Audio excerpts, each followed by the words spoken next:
bien sûr la production de tests PCR et tous les autres tests qui ont aussi aidé les pays à faire face à cette crise. Les deux derniers points ne nous concernent pas, ils concernent surtout les pays développés. Bien sûr, il y a eu un ralentissement de tout ce qui est essais cliniques et bien sûr un ralentissement de l'innovation. Il y a plusieurs produits qui étaient dans le pipe, dans la recherche et développement, et les investissements ont été orientés plutôt dans le vaccin et la recherche Covid. Et bien sûr, la nouvelle, disons, l'accélération de la digitalisation, de la consultation à distance. Ça, dans beaucoup de pays, cette crise Covid a été l'opportunité pour justement accélérer la digitalisation et la consultation à distance. Maintenant, comme je vous le disais, on s'est aperçu, on le savait tous, mais on n'en parlait pas, il y a deux grands pôles dans le monde qui fabriquent les matières premières, c'est l'Inde et la Chine. Et ce n'est pas par hasard, parce que les pays européens, les États-Unis, c'est des industries polluantes que les pays développés, les pays occidentaux ont décidé de faire fabriquer ailleurs et de laisser, disons, leur pays loin de tous ces problèmes de pollution. Et maintenant, avec les restrictions, l'Inde avait décidé d'interdire l'exportation de certains produits, même des matières premières. Donc il y a eu une contraction, une fermeture de plusieurs pays, donc qui ont interdit, même l'Algérie a interdit l'exportation de certains produits qui étaient utilisés dans le Covid, comme dans beaucoup de pays. Maintenant, les pays développés pensent à relocaliser la fabrication de certaines matières premières chez eux.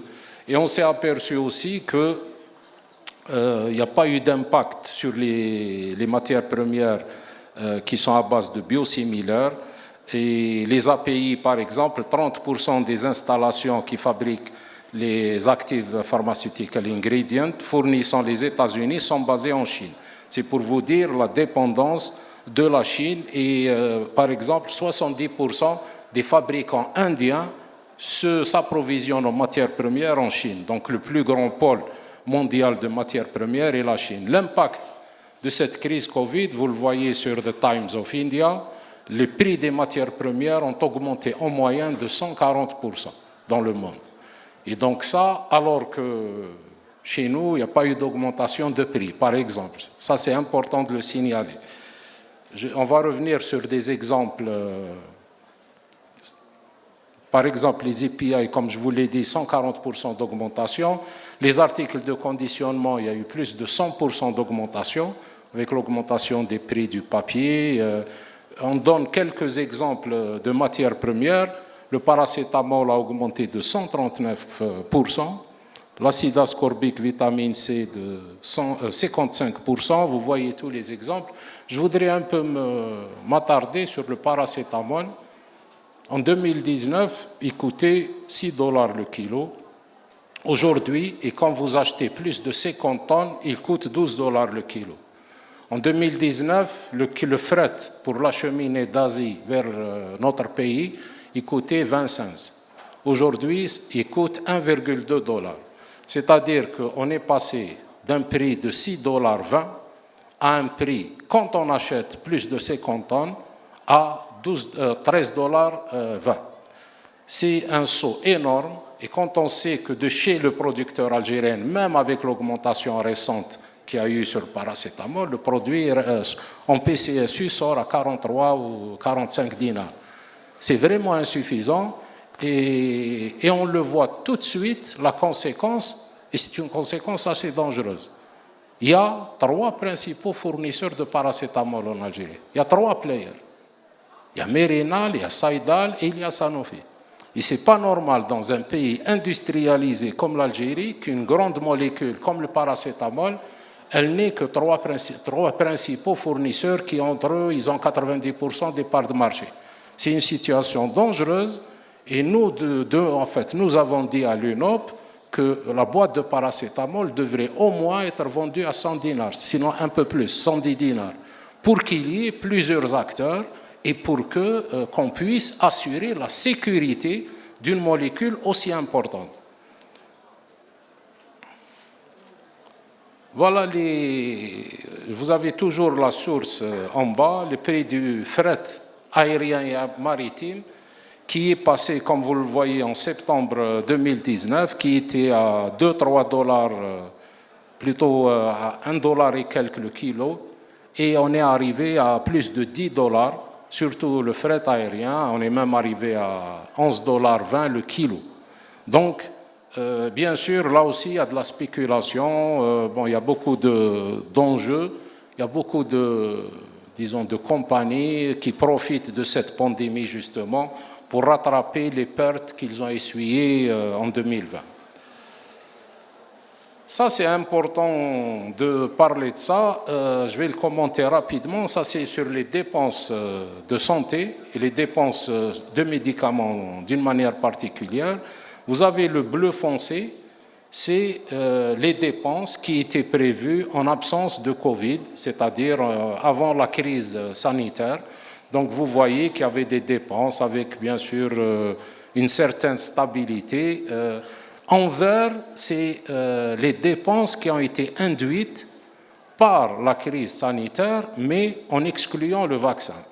Et en bleu ciel, vous avez les dépenses avec supplémentaires qui sont dues au vaccin. Tout de suite, vous voyez que les vaccins vont coûter 50 à 55 milliards de dollars en une année. Et l'année, bien sûr, le pic que vous voyez, c'est en 2021.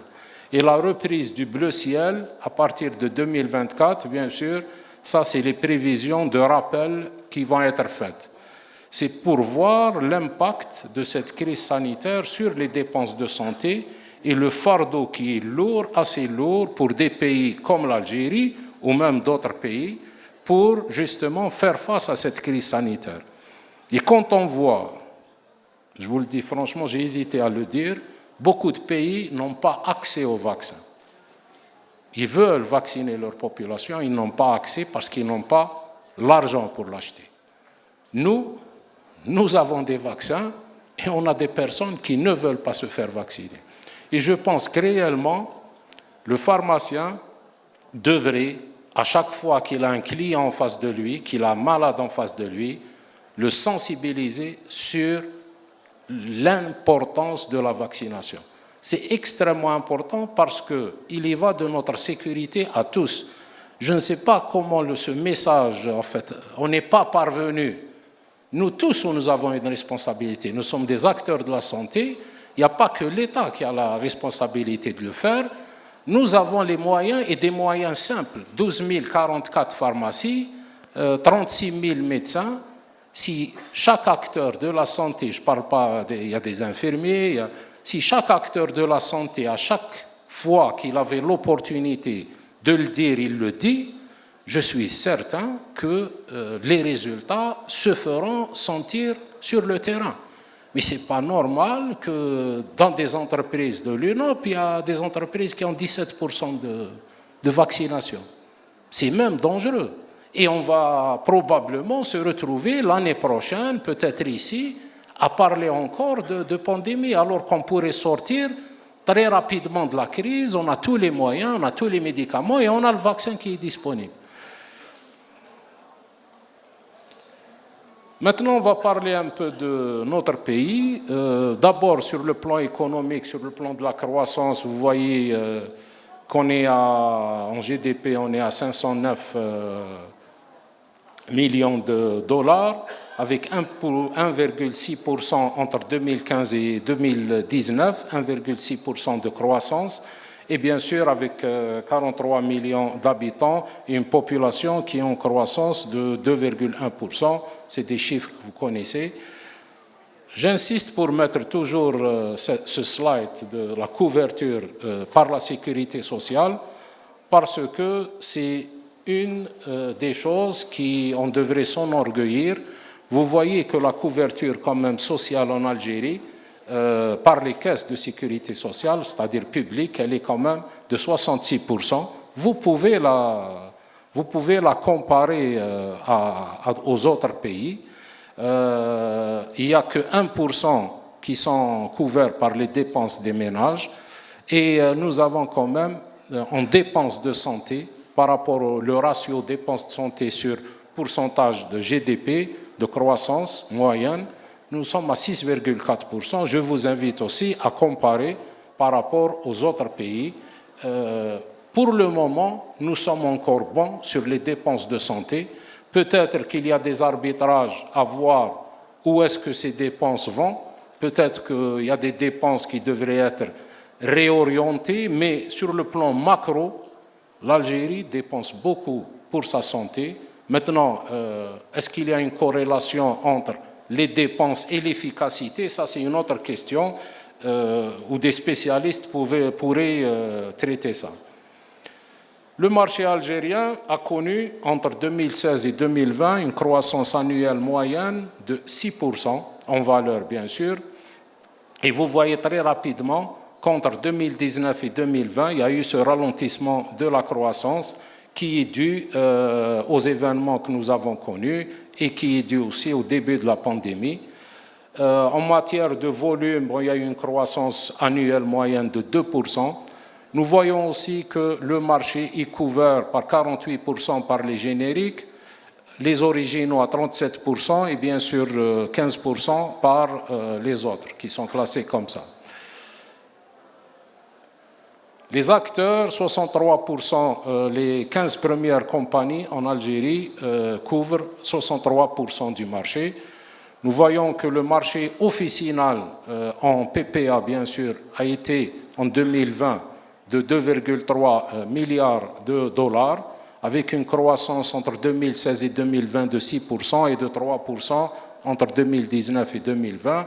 Vous voyez en vert les compagnies qui ont fait une croissance supérieure à celle du marché et en rouge les compagnies qui ont fait une croissance inférieure à celle du marché. Et c'est important de le dire aussi, les croissances pour les produits importés sont parfois en relation avec la dévaluation du dinar. Donc il y a parfois certaines croissances pour certaines sociétés qui importent, qui sont ici, qui sont dues à la dévaluation du dinar.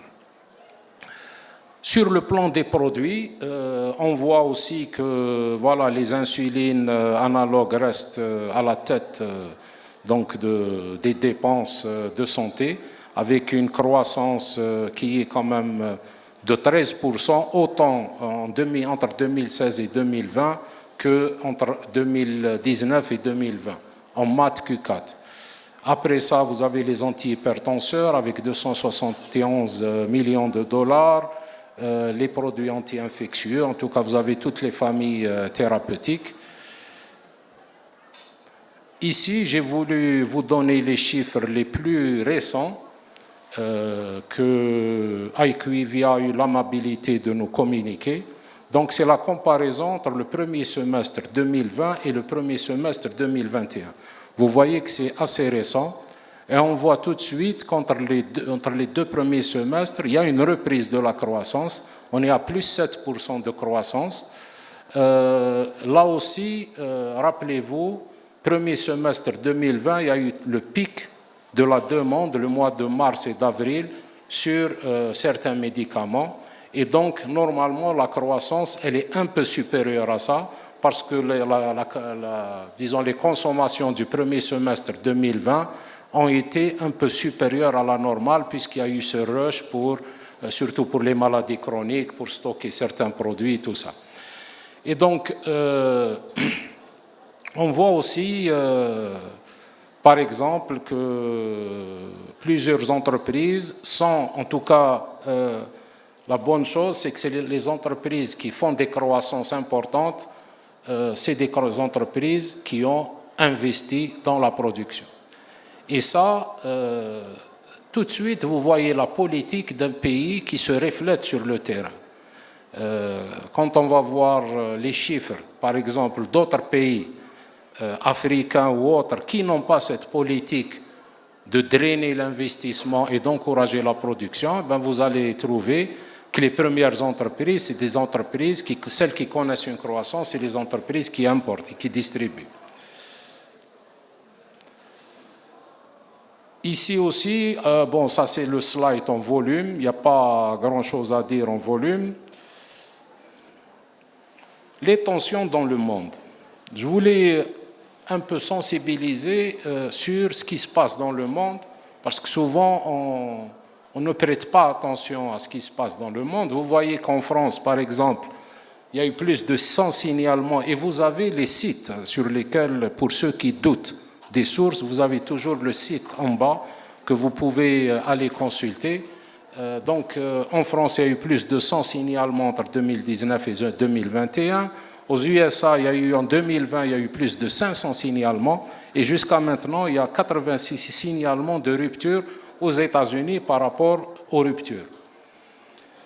Ici, vous avez l'université d'Utah aux États-Unis qui a fait une étude sur les ruptures dans le monde. Et on voit par exemple que pour les anti-infectieux, vous avez les injectables en vert et les autres formes non injectables en orange. Vous avez 14 produits antimicrobiens injectables qui sont en rupture et 12 non injectables. Vous avez les cardiovasculaires, il y a 19 produits non injectables et 12 injectables en rupture dans le monde.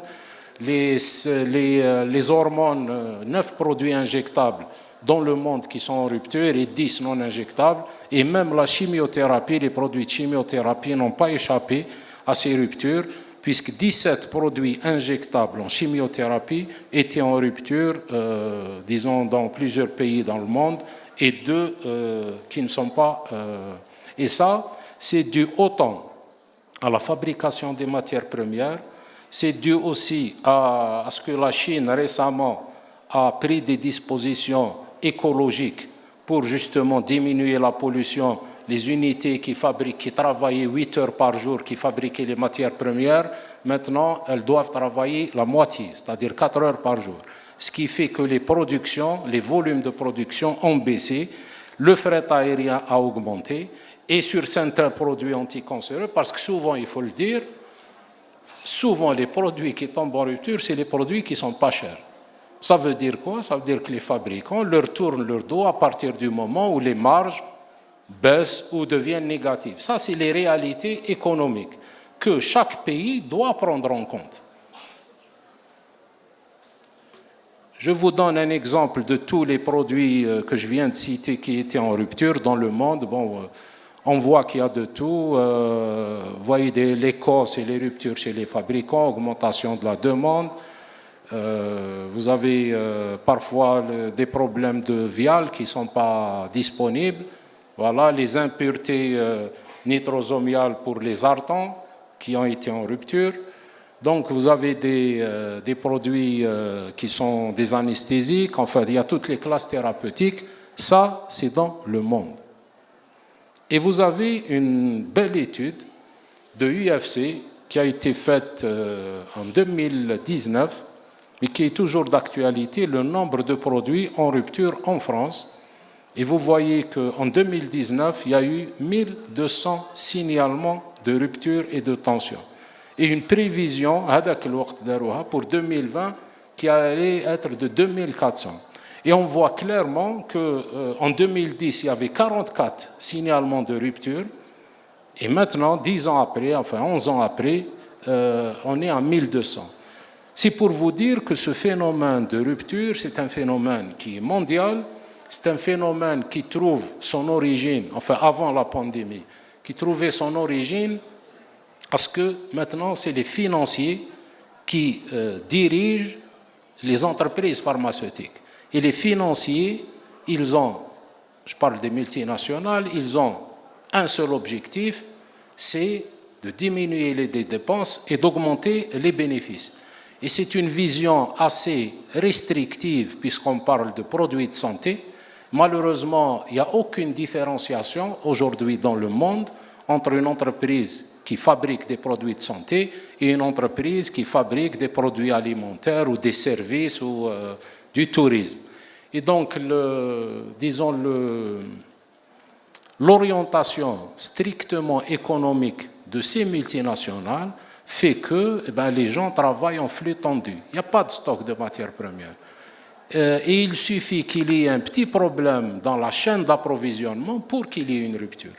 Et parfois même, et c'est connu sans citer des noms, dans le monde, il y a certaines ruptures qui sont faites exprès parce qu'il n'y a pas eu d'augmentation de prix. Donc, c'est des problèmes que, alhamdoulilah, nous ne vivons pas. Avec toutes les augmentations de prix, je suis fier à l'UNOP de dire qu'aucune augmentation de prix n'a été demandée par un membre de l'UNOP depuis la crise sanitaire et avec l'augmentation et des prix des matières premières et des prix du fret. On en parlera après la crise, mais pour le moment, nous sommes solidaires avec notre pays, avec les citoyens, pour rester, disons, dans les prix que nous avons aujourd'hui. Les marges ont été érodées, pour beaucoup, pour certains, surtout pour le paracétamol. Et nous restons vigilants, nous ferons en tout cas notre boulot et nos demandes après la crise, Inch'Allah. Maintenant, pour l'Algérie. Ça, je n'ai pas mis de source parce que c'est un travail qui a été fait entre 2 ou 3 distributeurs. Ce n'est pas la réalité, je vous le dis tout de suite, parce que la réalité voudrait qu'il y ait un travail collégial qui soit fait. Mais c'est bien de faire cet exercice. Ça donne une image peut-être qui se rapproche un peu de la réalité. Et surtout, j'espère que ça stimulera les acteurs à avoir une banque de données et à se discipliner, à signaler les ruptures, à les mettre dans une banque de données et justement informer le corps médical et informer, bon, les pharmaciens n'ont pas besoin de les informer puisqu'ils le vivent tous les jours, mais le corps médical n'a aucune connaissance des ruptures et c'est ce qui fait que le malade fait 3, 4, 5 pharmacies avant de trouver son médicament. Donc, en moyenne, il y a eu 11 DCI qui ont été en rupture sur les 9 premiers mois de cette année. Et bien sûr, quand je dis DCI, c'est 100 produits essentiels. Bien sûr, il n'y a pas eu d'études aussi pour voir est-ce que c'est des produits qui auraient pu être remplacés par d'autres. Ça, c'est un autre travail qui doit être fait. Vous avez le nombre de produits en rupture qui est en orange, le nombre de produits sous tension en gris et le nombre de produits disponibles qui est en bleu. Ici, elles sont divisées, ces ruptures et ces tensions, plutôt les ruptures uniquement en produits importés et produits locaux. Et donc, vous voyez qu'il y a un peu plus de produits locaux qui sont en rupture, mais ça, c'est dû aussi au fait qu'il y a plusieurs produits à l'importation qui sont interdits. Ici, bon, c'est une autre vision, c'est mois par mois pour vous dire que c'est un travail assez sérieux qui a été fait. Malheureusement, il n'a pas été fait sur, disons, un échantillon représentatif, mais nous voyons les mois de janvier et vous voyez par exemple le mois de juillet et d'août, avec la recrudescence de la 3e vague, vous voyez que le nombre de produits en rupture a augmenté et c'est clairement dû à cet appel d'air pour certains produits qui sont utilisés contre la Covid-19. Ici, c'est une analyse par trimestre, par classe thérapeutique aussi. Ça aussi, ça donne l'idée comment devrions-nous s'organiser pour gérer ces ruptures et pour en faire le tracking. Et ce qui est important, c'est que nous ne pouvons pas être imperméables. Nous avons un environnement international. Il y a des ruptures dans les pays les plus développés. Il y a des ruptures dans les pays similaires à l'Algérie. Nous ne sommes pas en train d'essayer de diminuer de l'impact de la rupture sur le patient, parce que être en face d'un patient qui est frustré, qui est lassé de faire 2, 3, 4 pharmacies et qui n'arrive pas à trouver son produit. Nous-mêmes, vous tous, vous recevez des coups de fil pratiquement tous les jours pour tel ou tel médicament. Et donc, c'est lassant, mais ça ne veut pas dire qu'il faut baisser les bras et qu'il ne faut pas justement avoir une approche pour solutionner les problèmes, mais c'est surtout pour dire, malheureusement, ces phénomènes existent dans le monde et malheureusement, ils sont en train d'augmenter depuis 10 ans et ils ont été aggravés par cette pandémie. Nous pensons à l'UNOPS, ce qui est intéressant, c'est de s'organiser avec le corps médical, justement pour réorienter certaines prescriptions quand il y a des ruptures, et cela ne peut pas se faire sans l'input de tous. C'est-à-dire, je parle des entreprises de production, de distribution et les entreprises et les pharmaciens d'officine. Et si on avait, je ne vais pas dire plateforme parce qu'il y a un abus dans cette utilisation, si on pouvait s'organiser pour faire du tracking et avoir une application qui soit partagée avec le corps médical, réellement, on pourrait éviter des tracas aux patients parce que c'est eux qui sont au centre, qui devraient être au centre de nos préoccupations. Je vous remercie.